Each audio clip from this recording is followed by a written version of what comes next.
என்னங்க, எங்க தேடியும் கிடைக்கலங்க. என்னோட அலமாரில இருக்குன்னு நினைக்கிறேன். வாங்க பார்க்கலாம்.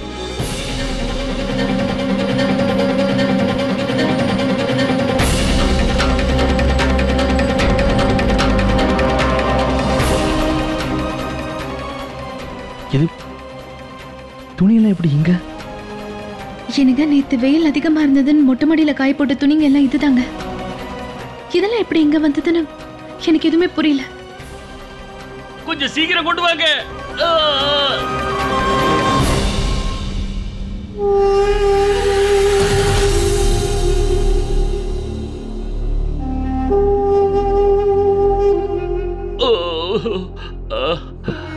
அப்பா என்னப்பா கொண்டு வந்துட்டியா?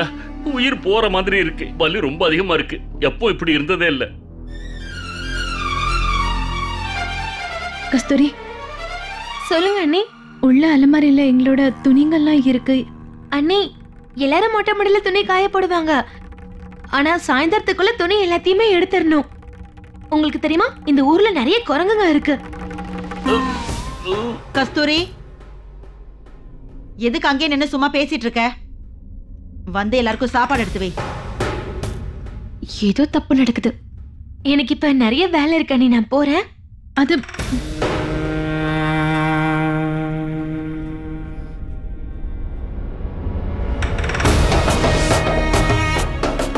மாமா, அது அலமாரியில எங்களோட இப்போ முன்ன விட கொஞ்சம் பரவாயில்லம்மா. அப்படா.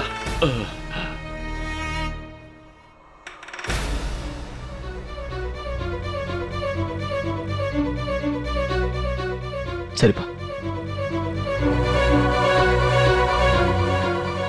வாங்க சந்தியா போலாம். சரிங்க.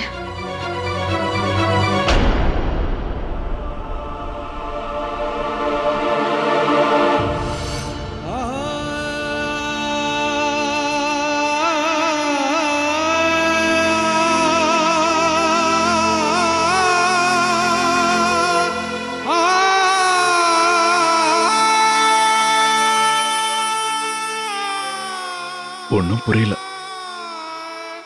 இன்னைக்கு நவராத்திரி பண்டிகையாச்சே. அண்ணன் நம்ம கூட இருப்பாருன்னு ரொம்ப எதிர்பார்த்தேன். ஆனா இன்னைக்கும் சாப்பிடாமையே போயிட்டாங்க. ரொம்ப நல்ல குடும்பம் நம்ம குடும்பம்.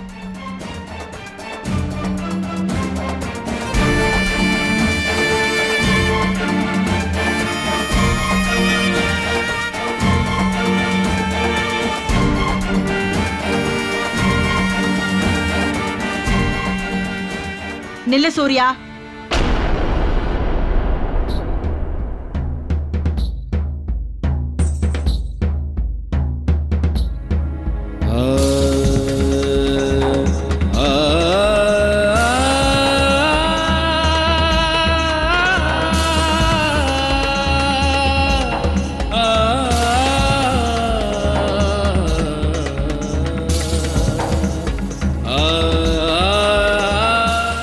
நவராத்திரி பண்டிகை அன்னைக்கு ஸ்ரீராமன் அந்த ராவணனை வதம் பண்ணதா சொல்வாங்க. அதோட அவரோட அந்த 14 வருஷ வனவாசமும் முடிஞ்சிருச்சுன்னு எல்லாரும் சொல்வாங்க.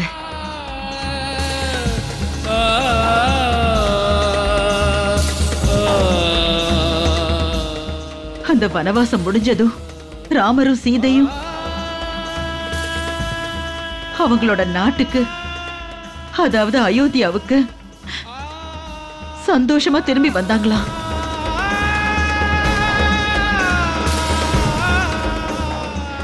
இன்னைக்கு பெரிய பண்டிகை நாள் சூர்யா. அப்படி இருக்கும்போது இந்த வீட்டோட ராமனையும் சீதையையும் எப்படி நான் திரும்பவும் வெளியே போக விடுவேன்?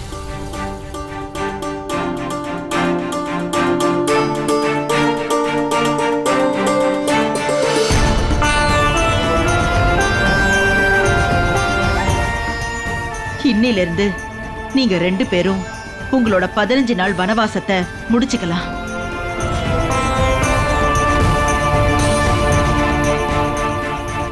நீ நம்ம வீட்டுக்கு வந்துரு சூர்யா.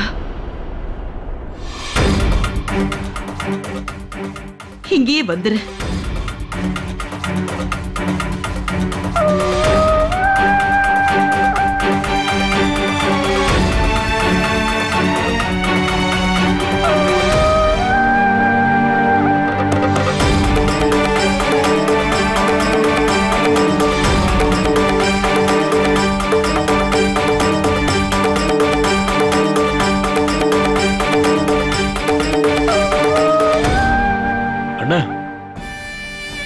இன்னும் என்ன பார்த்துட்டு இருக்கீங்க? உள்ள வாங்க.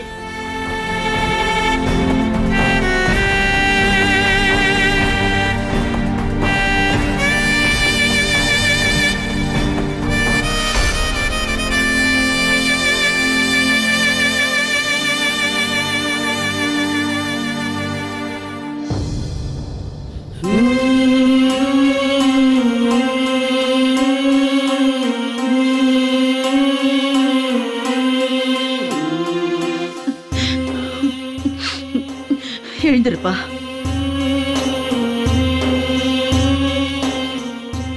நீ இல்லாம உன்னோட அம்மாவால எப்படி வாழ முடியும் நினைச்ச சூர்யா.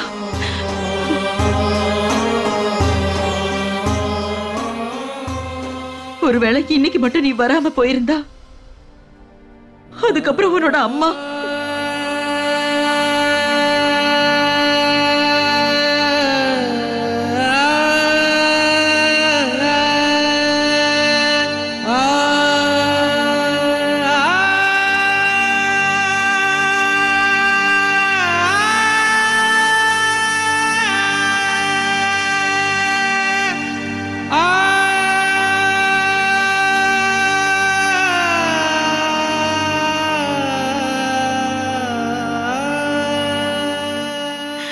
தயவு செஞ்சு என்ன மன்னிச்சிரு சூர்யா.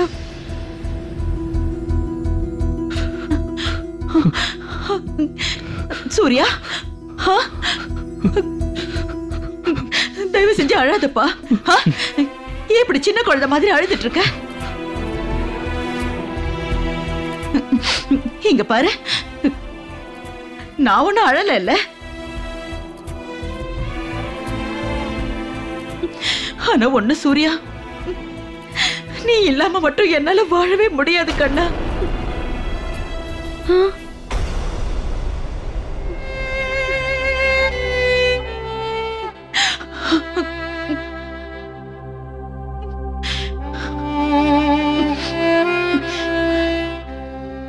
என்ன மேடம் அங்கே நிக்கிறீங்க?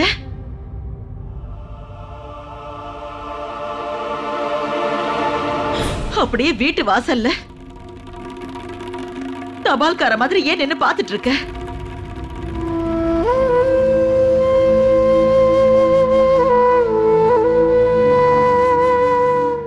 இந்த வீட்டுக்கு வராதன்னு நான் சொன்னப்போ ஏதேதோ காரணம் சொல்லி இங்க வருவேன். எப்ப பார்த்தாலும் இங்கே தானே சுத்திட்டு இருப்ப. அத்தை, எங்க வீட்டுல சக்கரை தீந்து போயிடுச்சு, சக்கரை கொடுங்கன்னு கேப்ப. இல்லன்னா உங்க புள்ள கடைக்கு போய் தான் டீ குடிக்கணும்னு அன்னைக்கு சொன்னியே. அன்னைக்கு கூட வந்து வாங்க அத்தை, உங்களோட புடவைய சரி பண்றேன்னு சொன்னேன். அதுக்கப்புறம் 3 கிலோ பட்டாணி வாங்கி என்ன வெறுப்பேத்தணும்னு பார்த்தேன். அன்னைக்கு வேணும்னே கெட்டு போன வெண்டைக்காவா பார்த்து வாங்கினேன். என் புள்ள பட்னியா இருக்கணும்னு தானே அப்படி பண்ண. உனக்கு தெரியுமா சந்தியா, அன்னைக்கு 1 மணி நேரம் நான் கஷ்டப்பட்டேன். அப்பதான் என்னால உன்ன மாதிரி கோணல் மடால சப்பாத்தி பண்ண முடிஞ்சது. இன்னும் எவ்வளவு நேரம் தான் இப்படி அங்கேயே நிப்ப? நான் தான் உன்னை உள்ள வான்னு சொல்லிட்டேன்ல.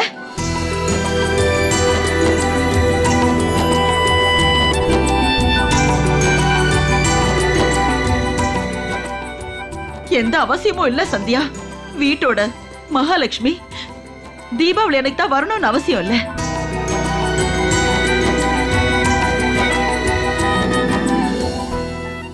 நீ இந்த வீட்டோட மகாலட்சுமி. நவராத்திரி பண்டிகைக்கு கூட வரலாம்.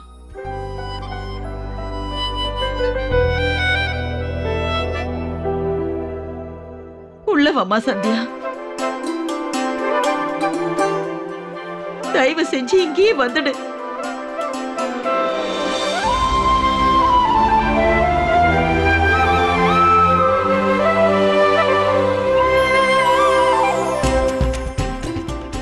வாம்மா.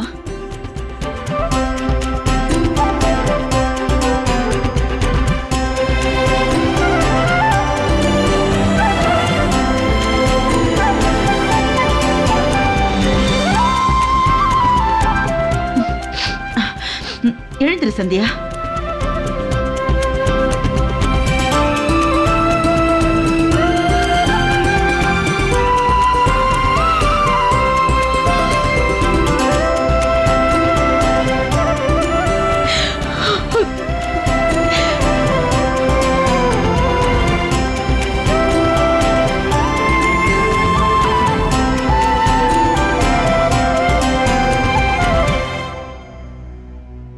வாப்பா சூர்யா.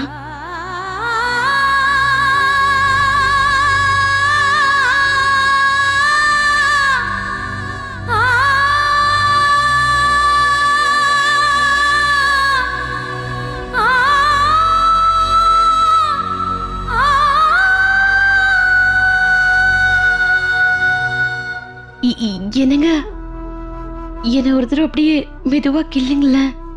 இது கனவா நனவானே புரிய மாட்டேங்குதுங்க. மெதுவா கில்லுங்கன்னு முன்னாடியே சொன்னல. இங்க என்ன நடக்குதுன்னு ஒண்ணும் புரிய மாட்டேங்குது. உங்க அம்மா ஒரு வழியா உங்களை மன்னிச்சு ஏத்துக்கிட்டாங்க. இதெல்லாம் கனவுல நிஜமா நடக்குது. எல்லாத்தையும் கண்ணால பாக்குறல. அம்மா அண்ணனையும் அண்ணியையும் திரும்ப ஏத்துக்கிட்டாங்க. உண்மையிலேயே இது ரொம்ப நல்ல விஷயங்க. என்னோட அந்த வேண்டுதல் மேல இருந்த அந்த கடவுளுக்கு ஒரு வழியா கேட்டுருச்சு போல இருக்கு. எல்லாம் நல்லபடியா நடந்துட்டு இருக்கு. இதுக்கப்புறம் இந்த வீட்டுல பணமழையா பொழிய போகுதுன்னு நினைக்கிறேன். மீனாட்சி, நீ சந்தோஷமா இருக்கிறத பாக்கும்போது எனக்கும் சந்தோஷம் தான். அண்ணன் நீங்க வந்ததுல உனக்கு சந்தோஷமா இருக்குல்ல? என்னங்க நீங்க, நான் ஒன்னும் அவ்வளவு மோசமானவெல்லாம் இல்ல. எனக்கும் ஒரு மனசாட்சி இருக்கு, அதுக்குள்ள ஒரு நல்ல இதயமும் இருக்கு. ஆனா எல்லாத்த விடவும் ரொம்ப ரொம்ப நல்ல ஒரு விஷயம் இருக்குங்க. அந்த 30 சவரன் ஒண்டியான இருக்கு இல்லங்க, அது இனிமே வீட்லயே இருக்க போகுது இல்லையாங்க? நீ திருந்தவே மாட்டேன்னு நினைக்கிறேன்.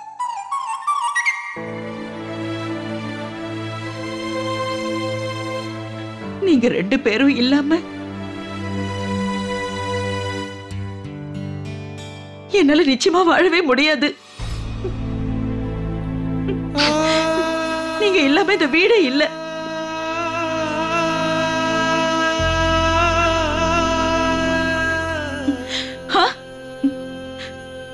திருட்டு பசங்களை பிடிக்கிறதுல மட்டும் முதல்ல வந்து நிப்பேன்.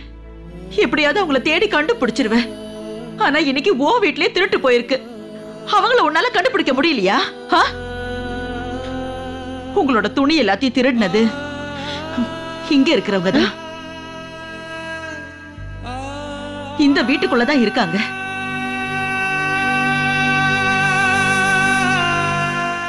அது கூட ஒரு திருட இல்ல, மொத்தம் 3 திருடங்க. இல்ல, நான் எதுவும் பண்ணல.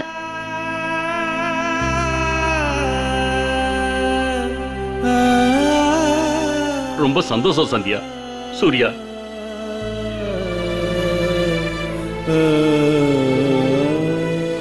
ரெண்டு பேரும் வந்துட்டீங்க.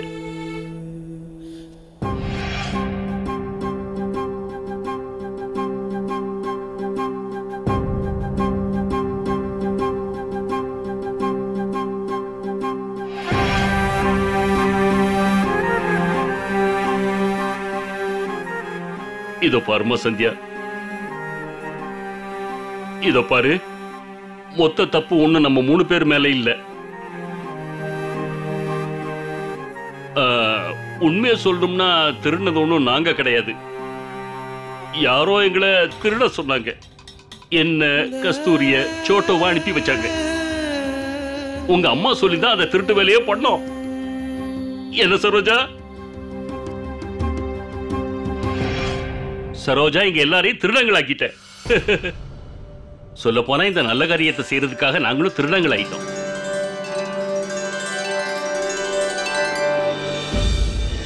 எப்படியோ அத்தை, நீங்க சந்தியாக்காவையும் அவங்க வீட்டுக்காரரையும் மன்னிச்சிட்டீங்க. இல்ல, நான் ஏன் கேக்குறேன்னா, நீங்க அவங்க 2 பேரையும் வீட்டை விட்டு வெளியே துரத்துறதுக்கு காரணமே அவங்க கனவுக்கெல்லாம் அவர் முக்கியத்துவம் கொடுக்கறாரு தானே. அன்னைக்கு நீங்க அவரை பார்த்து பொண்டாட்டி தாசன் கூட சொன்னீங்க, ஞாபகம் இருக்காத்த? இதோ பாரு, உன்னுடைய நம்பிக்கை இன்னைக்கு ஜெயிச்சிருச்சு. பார்த்தல்ல, நீ சொன்ன மாதிரி திரும்பி வந்துட்ட. நீ சொன்னபடியே 15வது நாள் இந்த வீட்டுக்கு வந்துட்ட. உன் அம்மா மனசுல இடம் பிடிச்சிட்ட. உனக்கு தெரியுமா சூர்யா, உங்க 2 பேரையுமே இவ கூப்பிடுவாளா இல்லையான்னு நானே ரொம்ப பயந்துகிட்டு இருந்தேன். ஆனா கடைசியில கூப்பிட்டேன். என்ன பண்றது, இவ ஆரம்பத்துல இருந்து இப்படிதான். இவளால நேரடியா உங்களை வீட்டுக்கு வாங்கன்னு கூப்பிட முடியல. அதனாலதான் இப்படி எல்லாம் பண்ணா. அதனாலதான் இப்படி ஒரு குறுக்கு வழிய சரோஜா தேர்ந்தெடுத்தா. எங்க எல்லாரையும் கூட நடிக்க சொன்னா தெரியுமா? மொட்டை மாடியில இருந்து துணி எடுக்கும் போது எனக்கு கால் சுலுக்கிடுச்சு. இத பாருங்கண்ணே, உண்மையிலேயே இப்பதான் நம்ம வீட்டுல பண்டிகைன்னு தோணுது.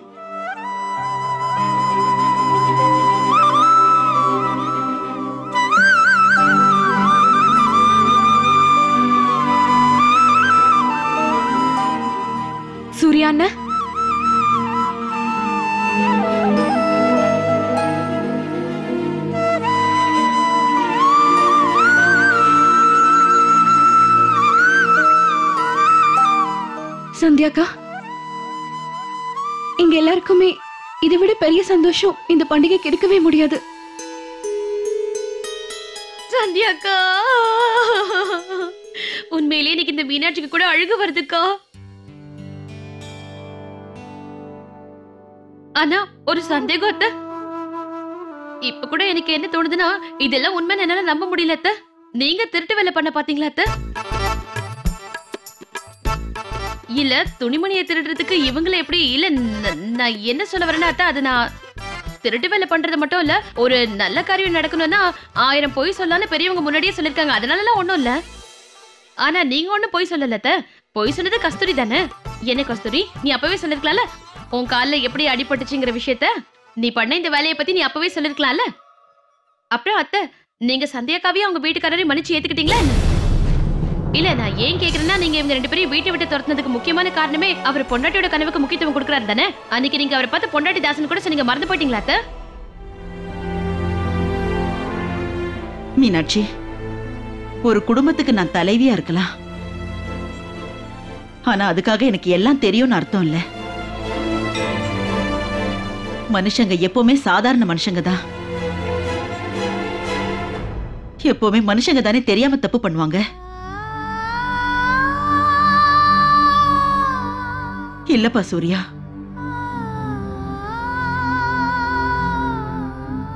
என் புள்ள சூர்யா அன்னைக்கு சொன்னதுதான் சரி, இன்னைக்கு அவன் செய்யறதுதான் சரி.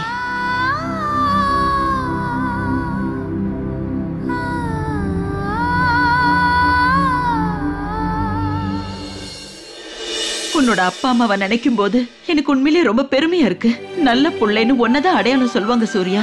ஆனா நல்ல மருமகளுக்கு அடையாளம் சொல்லணும்னா சந்தியாவை தவிர வேற யாரையுமே சொல்ல முடியாது.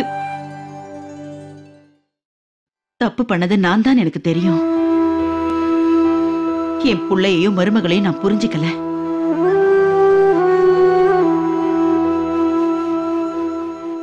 என் புள்ளை எப்பவுமே சரியான வழியை தான் தேர்ந்தெடுப்பான். ஒரு புள்ளையா, ஒரு நல்ல அண்ணனா, ஒரு நல்ல புருஷனா உன் கடமைகளை எல்லாம் நிறைவேற்றிருக்க. என்னை பொறுத்த வரைக்கும் என் புள்ளைய நினைச்சு நான் ரொம்ப பெருமைப்படுறேன். ஆனா என் மனசுக்குள்ள ஒரு சின்ன வருத்தம் இருக்கு. நீ எப்பவுமே உன்னோட கடமைகளை செய்யும் போது நான் தான் உன்னை தடுக்க பார்த்திருக்கேன். உன்னை ரொம்ப பலவீனப்படுத்தி இருக்க. நான் அந்த மாதிரி எல்லாம் பண்ணதால தானே நீ இவ்வளவு பெரிய முடிவு எடுக்க வேண்டியதா போயிடுச்சு. உன் மனசை நான் ரொம்ப கஷ்டப்படுத்திட்டேன்றத நான் ஒத்துக்கிறேன் சூர்யா. இல்ல, நீங்க எனக்கு எந்த விதமான வேதனையும் கொடுக்கல. ஒருவேளை நான் உங்களுக்கு கஷ்டத்தை கொடுத்திருந்தா அதுக்காக என்ன மன்னிச்சிருங்கம்மா. இல்லப்பா சூர்யா,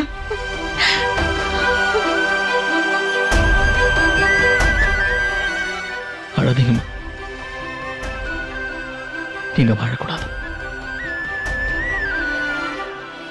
நீங்கள பாத்தீங்களா, இப்ப எல்லாருமே ஒன்னாயிட்டோம், ஒரே குடும்பம் ஆயிட்டோம்.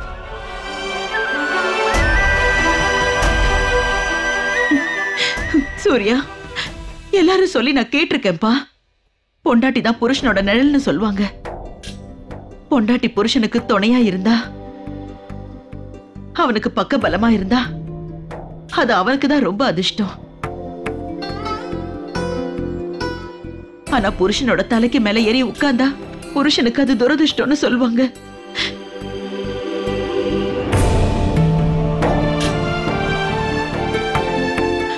ஆனா நம்ம சந்தியா எப்பவுமே தன்னோட புருஷனுக்கு பக்கபலமா தான் இருந்திருக்கா. நீ ஒரு நல்ல புள்ளையா இருந்தப்போ அவ நல்ல மருமகளா இருந்தா. நீ நல்ல அண்ணனா இருக்கிறப்போ அவ ஒரு நல்ல அண்ணியா இருந்தா. நீ ஒரு நல்ல புருஷனா இருக்கிறப்போ அவ உனக்கு ஒரு நல்ல பொண்டாட்டியா இருந்தா.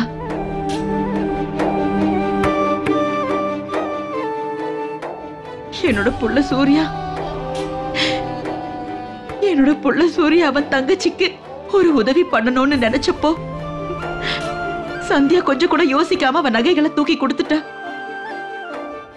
அவ புருஷனோட மானத்தை காப்பாத்துனா.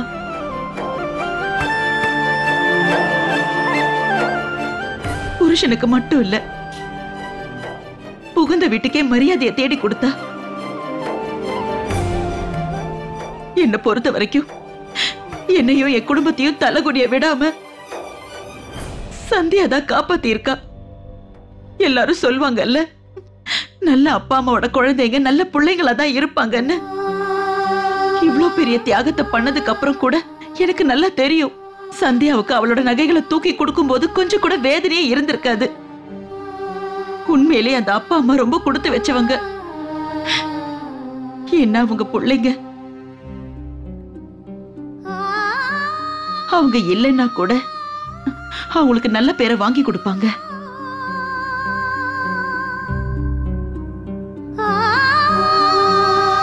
உன்னோட அப்பா அம்மாவை நினைக்கும் போது எனக்கு உண்மையிலே ரொம்ப பெருமையா இருக்கு. நல்ல புள்ளைன்னு ஒன்னதான் அடையாளம் சொல்வாங்க சூர்யா. ஆனா நல்ல மருமகளுக்கு அடையாளம் சொல்லணும்னா சந்தியாவை தவிர வேற யாரையுமே சொல்ல முடியாது.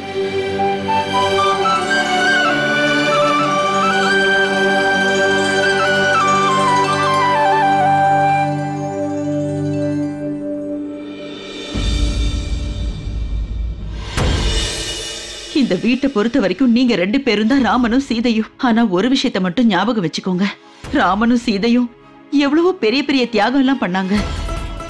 இன்னைக்கு நான் உங்க 2 பேர்கிட்டயும் ஒண்ணே ஒண்ணு கேட்டுக்கிறேன். எனக்கு சந்தியா ஒரே ஒரு சத்தியம் செஞ்சு தரணும்.